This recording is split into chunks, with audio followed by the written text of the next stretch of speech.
Hello and welcome to Audiobook Connection, behind the scenes with the creative teams. I'm Becky Parker-Geist and I'm your host.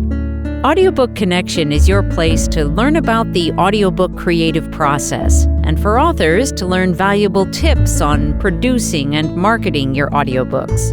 This podcast is sponsored by Pro Audio Voices, helping great stories come alive through audiobook production and marketing. Hello, and thanks for joining me. Today we're going to talk about what to listen for when you're listening to audiobook narrator auditions. First of all, I want to start with just a note about this process in general. There is a reason why there are people who specifically do casting, so casting directors or casting associates. There is a set of skills that they develop over time, over experience, and that is one of the big reasons why it's really great to have somebody who's experienced in the area of casting working with you on casting your audiobook. In terms of actually having enough quality auditions to listen to, one of the great things about working with a casting director or an audiobook producer is that casting directors also have a network that has been developed over the years where they have access and communications with actors that may be a really great fit for your project that you may not know about or even have any idea about how to find. So that is sort of the preface to this conversation, but the piece that I want to focus on today is when you have a set of auditions that you're ready to listen to, several audio files from different narrators for your project. This is all assuming that when you started the audition process, you had gone through thinking about, is it important for it to be a male or a female narrator, age ranges, things like that. We talk about those in other episodes of the podcast, and if you're not at that point yet, you may want to take a listen before moving on to this step.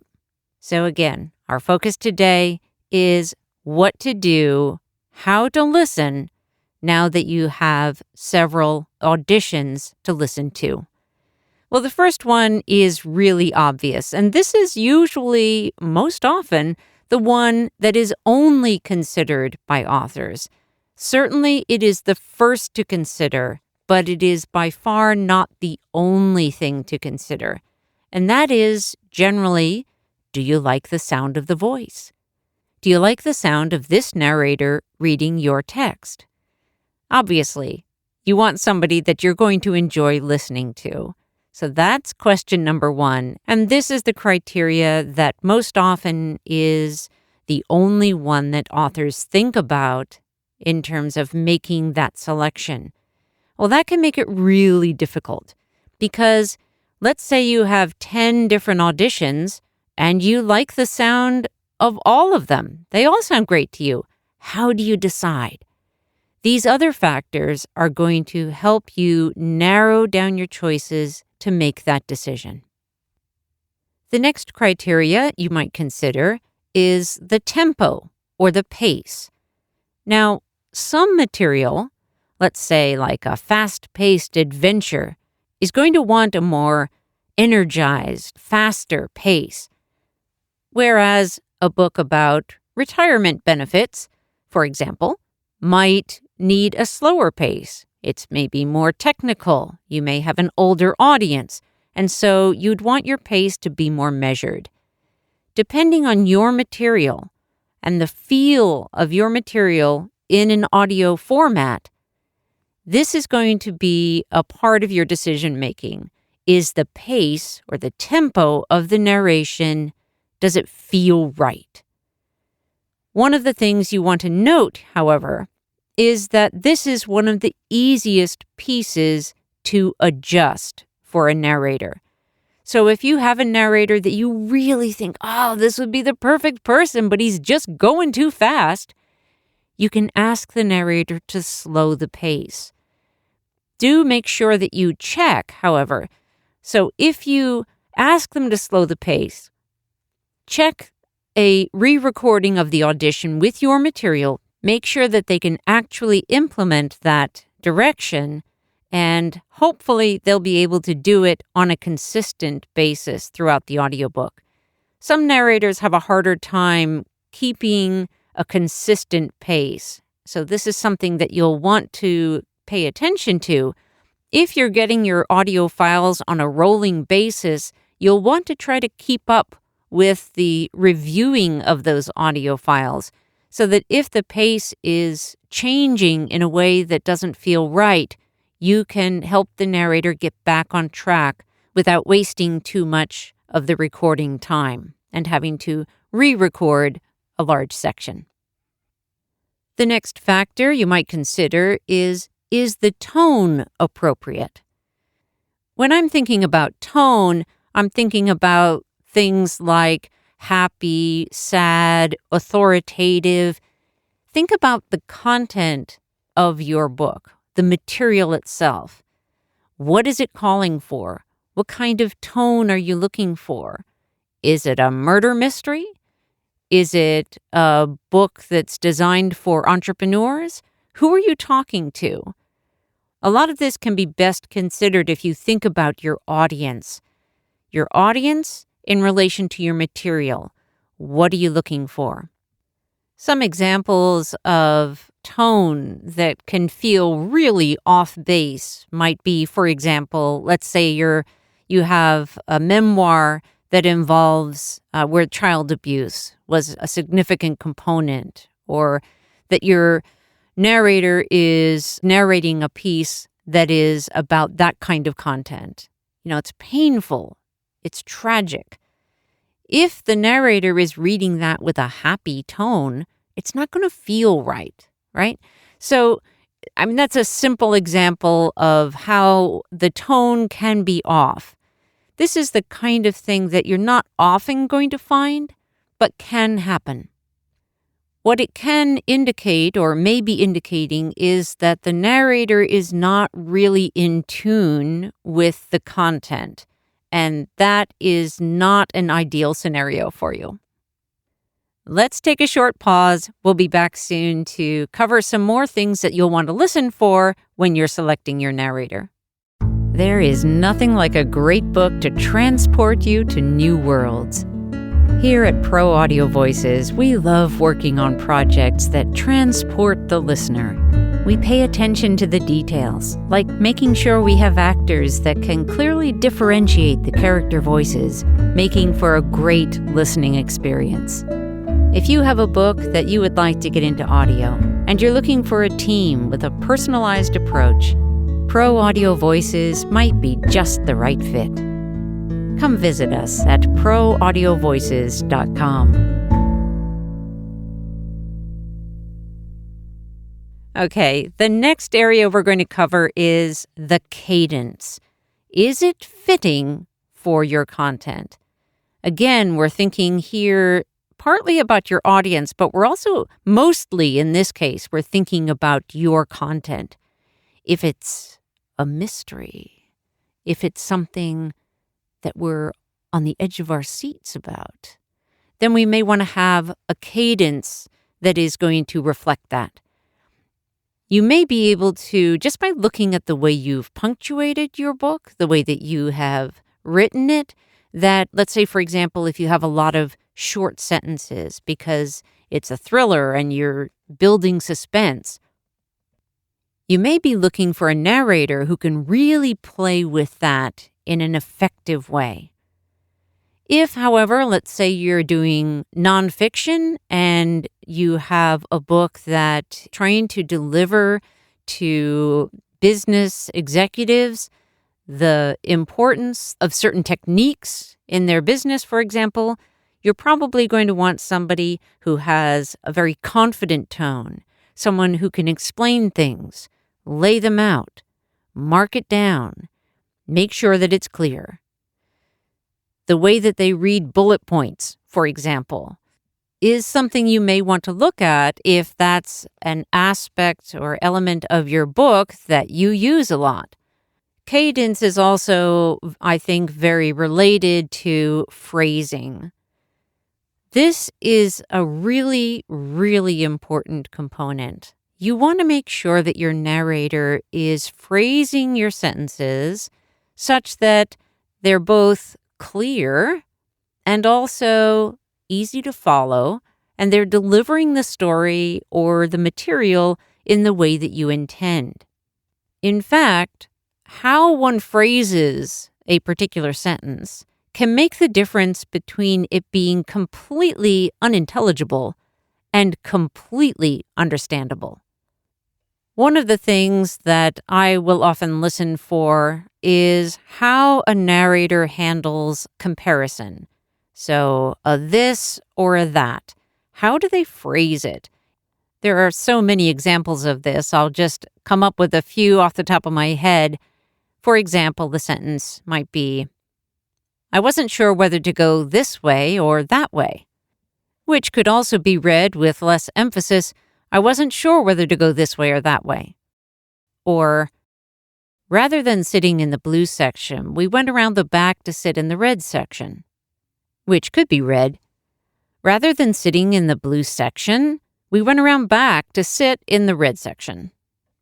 Just that difference in how you stress the words can make it either easier to follow or harder. And that's what I'm trying to call out here. How is that phrasing? That's one aspect of it. It is not just the comparatives, but it's also the way that you put together a sentence so that it makes sense or so that it doesn't.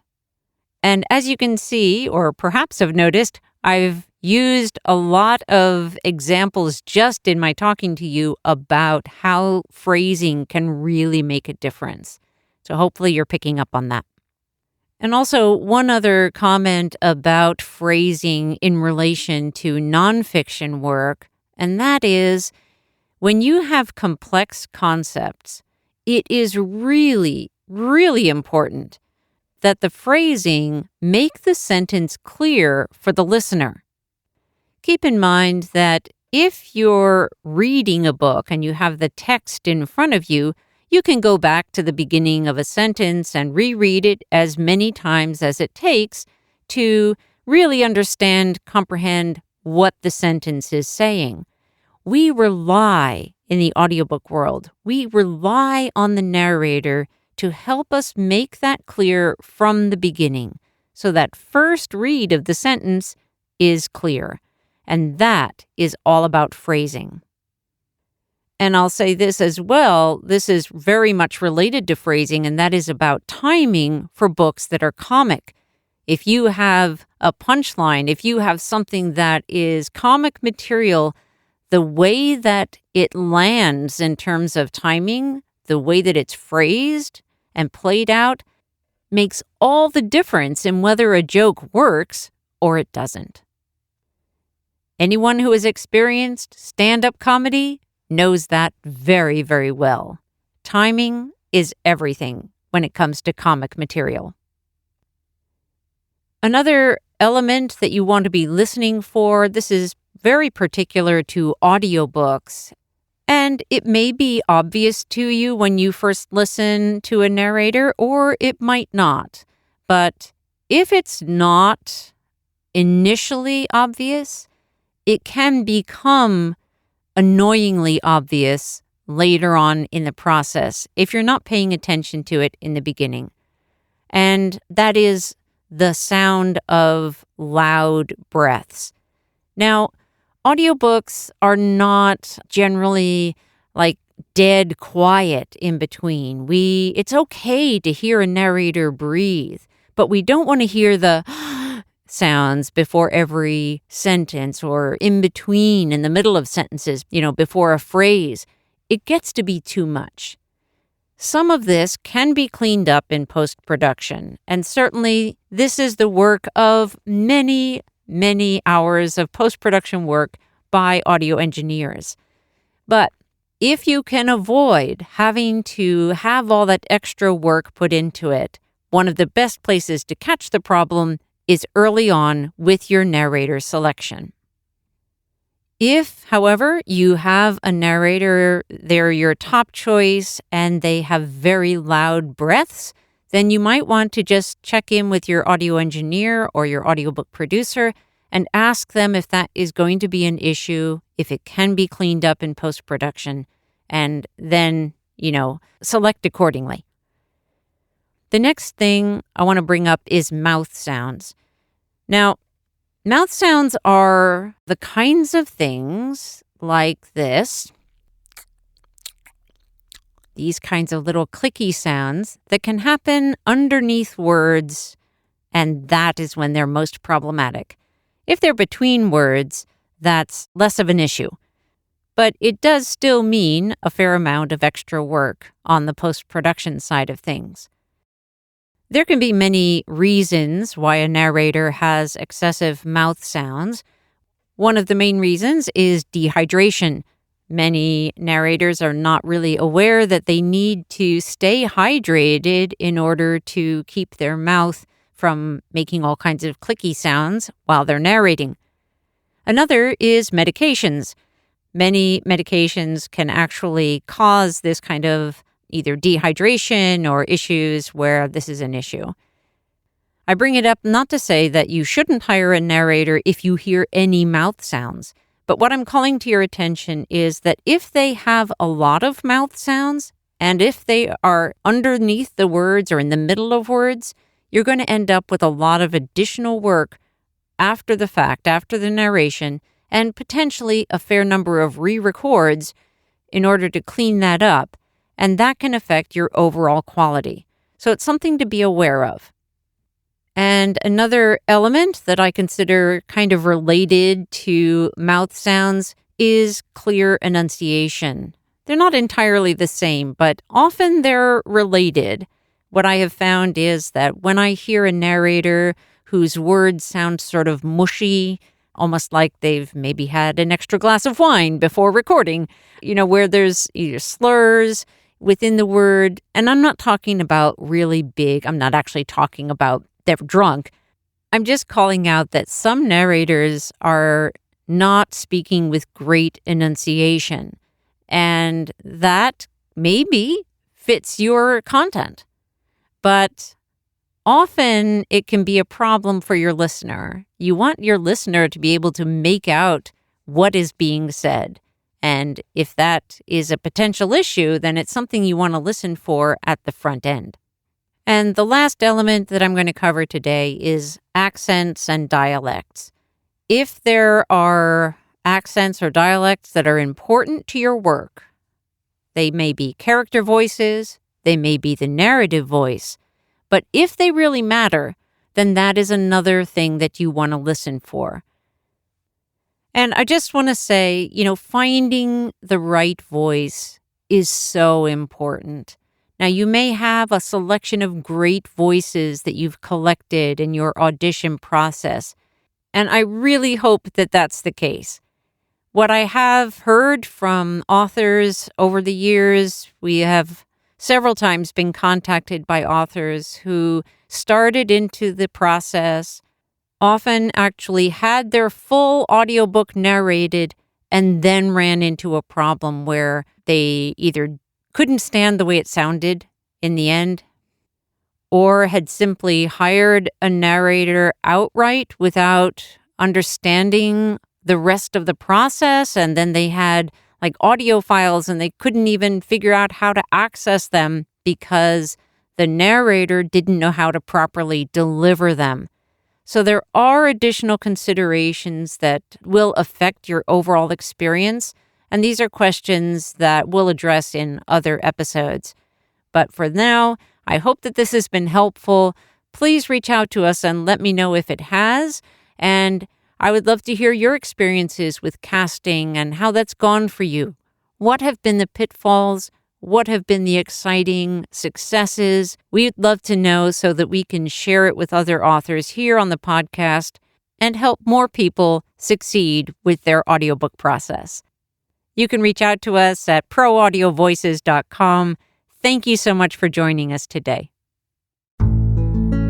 Thanks for joining us for Audiobook Connection, behind the scenes with the creative teams. Please take a moment to subscribe at audiobookconnection.com. The podcast is sponsored by Pro Audio Voices, helping great stories come alive through audiobook production and marketing. Learn more at proaudiovoices.com. Again, thanks for being with us, and please join us next week.